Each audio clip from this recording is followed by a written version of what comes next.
नमस्कार। कैसे हो बच्चों? हाँ, नमस्कार, नमस्कार सभी को नमस्कार। बहुत अच्छे हो ना? तंदुरुस्त रहो, एकदम से मस्त रहो। आज हम बात करेंगे एक छोटे से सेशन में। आप लोगों की बहुत सारी आशंकाएँ हैं कि सर रीट के अंदर बहुत कम भर्तियाँ आई हैं। ग्रेड फर्स्ट का भी हमने अभी तक कोई निर्णय नहीं लिया है। हम अनिर्णयन की स्थिति में हैं, हम किंग कर्तव्य विमूढ़ता की स्थिति में हैं, अर्थात मैं क्या करूँ, क्या नहीं करूँ? फँसे हुए हैं। फँस गए हैं आप। ऐसा लगता है कि आपका रथ कहीं फंस गया है, निकलने की कोई उम्मीद नहीं है। ऐसा ही लग रहा है ना?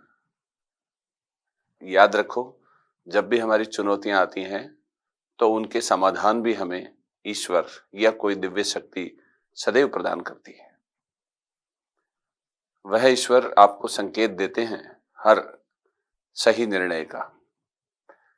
वर्तमान में हमारी बहुत सारी डिजायर्स हैं, बहुत सारी इच्छाएं हैं, बहुत सारे विकल्प हैं और बहुत कुछ करने का दबाव है। यही हमारी मन के शांति का कारण है। और जब मन अशांत होता है तो एक भावनात्मक थकान हमारे मन मस्तिष्क में छा जाती है और हम निर्णय नहीं कर पाते। निर्णय की अस्पष्टता जो है और मन की अशांति एक वो स्थिति है जब मानव अपना 100% नहीं दे पाता है। और यही विचलन है, यही अभाव का अनुभव है और यही मानसिक असंतोष का कारण है। अगर हम हमारे मन को यथोचित तरीके से समझाएं और एक हमारे निर्णय में स्पष्टता का समावेश हो, तो निसंदेह हमारे परिणाम पहले से ज्यादा बेहतर हो सकते हैं, जो अभी तक हम उआपो की स्थिति में थे। ये स्पष्ट है कि अगर आपकी इंद्रियों के विषयों के माध्यम से आप सांसारिक घटनाक्रमों की सूचनाएं अपने मन तक ले जाते हैं और मन उन सूचनाओं के आधार पर वैचारिक उथल पुथल में और मानसिक असंतोष में लग जाता है, तो निसंदेह आपकी बुद्धि प्रलाप करती है और प्रलापित बुद्धि से स्पष्ट परिणामों की अपेक्षा करना कदापि उचित नहीं है। तो इस भाव से उबरना हमारी जीत है। विकल्पों की उपस्थिति हमें एक सहारा भी देती है तो एक भटकाव भी देती है। जब हमारे सामने निर्विकल्प स्थिति हो तो हमारे पास में कर्म करने का केवल एक ही मार्ग होता है। लेकिन जब हमारे पास विकल्प उपस्थित हो और हमें कुछ अच्छा करने का दबाव हो, तो निसंदेह हमसे हमारा मन कुछ अलग करवाने के लिए मचल उठता है और इसी का परिणाम होता है कि हम मानसिक अशांति, भटकाव और दुनिया के बारे में सोचने लग जाते हैं कि दुनिया आपके बारे में क्या सोच रही है। निसंदेह दुनिया आपके बारे में कैसा भी सोचे, उससे लिटरली आपको कोई फायदा नहीं हो रहा है।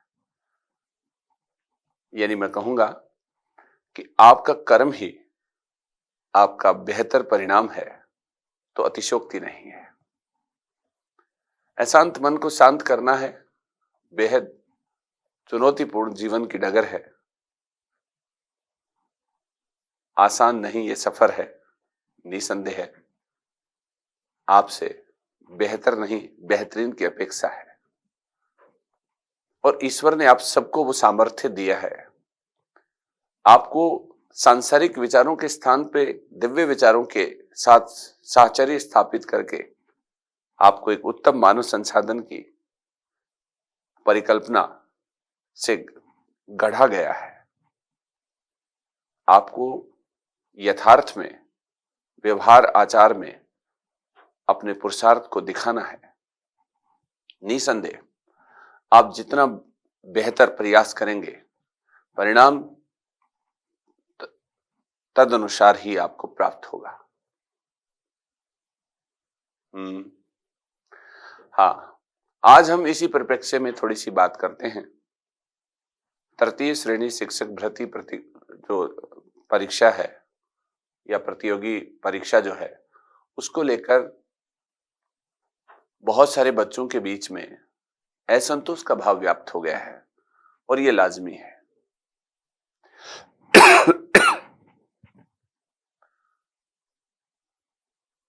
ये इसलिए है क्योंकि लाखों युवाओं की उम्मीदें एक बड़ी भर्ती पे थी।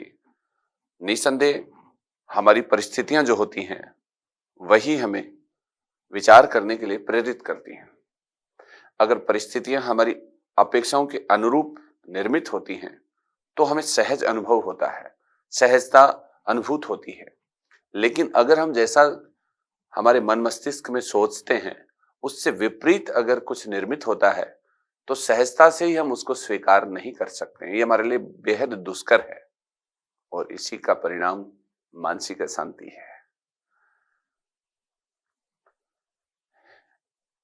इसके लिए केवल मनस्थिति ही महत्वपूर्ण है, क्योंकि अगर हमारे कर्म योग्य नहीं है, अपेक्षित नहीं है, जैसा कि प्रतियोगी परीक्षा की भावना के अनुरूप नहीं है, तो पदों की संख्या में वृद्धि होने या प्रचुरता होने पर भी हमें अपेक्षित सफलता नहीं मिलती है। ये बात अलग है कि अत्यधिक पदों के साथ हमारा आत्मविश्वास थोड़ा बढ़ जाता है, लेकिन फिर भी आपने जीवन में देखा होगा, आप बड़े पदों की भर्ती के साक्षी भी रहे होंगे। बड़े पदों की भर्ती में आप बेहतर नहीं कर पाए क्योंकि वो आपके उचित कर्म नहीं थे।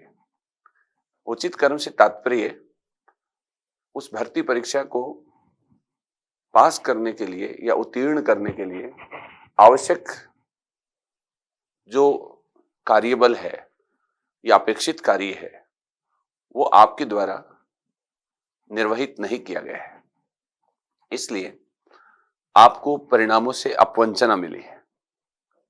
निसंदेह इस समय आपका मन व्यथित है, संतापित है और बेहद किंकर्तव्य विमूढ़ता की स्थिति आपके मन में है। लेकिन इस स्थिति का प्रलाप करने से पुरुषार्थ सिद्ध नहीं हो सकता है। या तो एक रास्ता है, या तो हम कर्तव्य पथ से पलायन कर जाएं, या हम कर्तव्य मार्ग से जुड़ जाएं और निष्काम कर्म योग को अपनाएं। परिणाम ईश्वर को समर्पित कर दें। इससे न केवल आपके मन की शांति को एक मार्ग मिलेगा, बल्कि आपको समुचित शांति भी मिलेगी। आपके निर्णय में एक स्पष्टता भी होगी। जिस डगर पे चले हो, अगर थोड़ी दूर चलने के बाद में आपको निसंदेह ग्लानि हो रही है, तो आप अपने मार्ग को पुनर्मूल्यांकन के साथ और शांत मन मस्तिष्क के साथ पुनः समीक्षित कर सकते हैं। पुनर्समीक्षा के उपरांत आपके मन मस्तिष्क में अगर कोई योग्य विचार उत्पन्न होता है तो निसंदेह वह अभिष्ट है, शुभ है और वह आपको इष्ट की प्राप्ति कराने में सरल, सुलभ और सुगम मार्ग है। तो इससे आप कदापि अपने आप को खींच भरे भाव में या अपने आप को कोसने का प्रयत्न ना करें। हर व्यक्ति अपना बेहतर करना चाहता है। हर व्यक्ति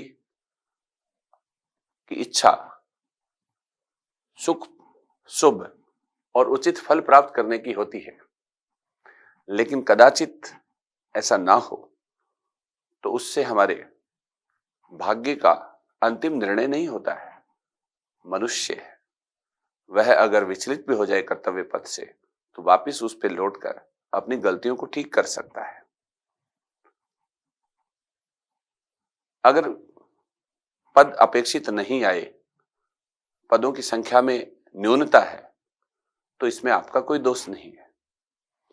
आपका दोष तब माना जाए जब आप कर्तव्य पथ से विचलित हुए, परिणामों के बारे में व्यर्थ में सोचकर या अति मानसिक सक्रियता की स्थिति हमारे लिए बेहद चुनौतीपूर्ण होती है। अति सक्रियता की स्थिति में हमें मानसिक असंतोष होता है भावनात्मक दुख होता है और हमारे निर्णयों में अस्पष्टता और दिशाहीनता होती है और उसी का परिणाम एक निरंतर असफलता के चक्र में फंसकर दुखों की एक लंबी श्रृंखला का आरंभ माना गया है। इसके ऊपर नियंत्रण करना योग्य जनों का दायित्व है और योग्य जन वे हैं जो परिस्थिति के अनुकूल अपने आप को ढालने में अनुकूलित है। निसंदेह पढ़ना सदैव ही दुष्कर कार्य रहा है और अच्छा कार्य भी है। दुष्कर तब है जब आपके निर्णयों में अस्पष्टता है, कर्तव्यों पर संदेह है और स्वयं को प्रतिपल दंडित करने के भाव से कोसने की प्रवृत्ति अगर आप में व्याप्त है कि मैं गलत हूं, लोग क्या कहेंगे, मेरा क्या होगा, ऐसे अस्थिर विचारों के साथ में अगर हमारा मन मस्तिष्क दोलन करता है तो निसंदेह हम उस सफलता के हकदार नहीं होते हैं जो हमें अभीष्ट है। तो मेरा आप सभी से यही अनुरोध है कि तृतीय श्रेणी शिक्षक भर्ती परीक्षा में जिन अभ्यर्थियों के लिए पदों की संख्या में न्यूनता है वह अपना अन्यत्र मार्ग चुन सकते हैं और वर्तमान मार्ग पर भी चल सकते हैं। अगर उन्हें विश्वास हो तो अपने वर्तमान मार्ग को लगातार आगे बढ़ाइए और अगर उनको किंचित भी भय या ग्लानि का भाव है और वो उस पर आगे बढ़ने में अक्षमता महसूस कर रहे हैं और अपने पूर्व अभिष्ट मार्ग की ओर उनका मन दोलन कर रहा है या उसकी ओर लालायित है, तो इसमें कोई शर्म संकोच की जरूरत नहीं है। आपके अन्य विकल्प हैं प्रथम श्रेणी शिक्षक भर्ती परीक्षा, द्वितीय शिक्षक श्रेणी भर्ती परीक्षा। उनकी तरफ आप अपना भाग्य आजमा सकते हैं और मन को अपेक्षित शांति दे सकते हैं। तो मेरा आप सभी से यही अनुरोध रहेगा कि आप अपने आप को कोसने के बजाय अपना बेहतर देने का प्रयास करें। दूसरों के सामने गिड़गिड़ाने के बजाय अपना मुकद्दर बनाने का प्रयास करें, अपने को श्रेष्ठ साबित करने का प्रयास करें। हमें इस चीज का मलाल ना रहे, इस चीज का अफसोस ना रहे कि हमने बेहतर प्रयत्न नहीं किए। परिणाम किसी के हाथ में नहीं है। परिणाम सदैव अच्छे कर्तव्य या कर्मों के साथ जुड़ने वाले के हक में रहा है, लेकिन अगर अपेक्षित परिणाम ना भी मिले तो निश्चित रूप से ईश्वर की कोई योजना है जो आपको किसी अन्य मार्ग पर निर्देशित करके और बेहतर परिणाम की ओर उन्मुख करेंगे। इस भाव के साथ कृतज्ञताभिमान से रहित होकर ईश्वरार्पण भाव से अपने कर्तव्यों को निर्वहित करना ही आपकी सफलता है। तो मेरा तात्पर्य केवल इतना है कि छोटी मोटी चीजों के साथ आपको विचलित होने की आवश्यकता नहीं है। मेरा ये नहीं हुआ, वो नहीं हुआ, ये सब जीवन में प्रतिपल बदलता है। रात के बाद में दिन होता है, कोहरे के हटने के बाद में साफ दिन होता है, असफलता के बाद सफलता होती है, नष्ट होने के बाद में पुनर्जन्म होता है। तो कदापि अपने आप को ना कोसें, सदैव अपने हर पल और वर्तमान के साथ जिएं। कभी भी अपने अतीत को दोबारा से पुनर्कल्पित करने, उसको व्याधि के रूप में पुनर्जीवित करने और स्वयं को दंडित करने के भाव से कर्तव्य पथ पे कभी आगे नहीं जाएं। सदैव भविष्य के प्रति भी बेहद आशान्वित और बेहद निराशाजनक भाव भी नहीं रखना है। सदैव आपको भविष्य और भूतकाल के स्थान पर वर्तमान के साथ साहचर्य स्थापित करते हुए वर्तमान में अपने पुरुषार्थ और वर्तमान में अपने कर्तव्यों का निर्वहन करना है। निसंदेह सफलता आपके हक में होगी। अगर ऐसा मंत्र आपने अपना लिया, साक्षी भाव से आप रहे, ब्राह्मी भाव से आप रहे, तो आपको अहम ब्रह्मास्मि की अनुभूति होगी और आपको लगेगा कि निसंदेह आप इस संसार में एक योग्य जन है। तो उम्मीद करता हूं आपको इस छोटी सी आध्यात्मिक परिचर्चा में मानसिक सम्मिलन जरूर मिला होगा और आपको कुछ ताजगी महसूस हुई होगी। इस संसार में हर व्यक्ति समान परिस्थितियों में ही पैदा होता है। आर्थिक, भौतिक, ये सब चीजें इंसान के व्यक्तित्व, कृतित्व में इतना फर्क नहीं डाल सकती हैं जितना वह अपने पुरुषार्थ और अपने कर्तव्यों के द्वारा बना देता है।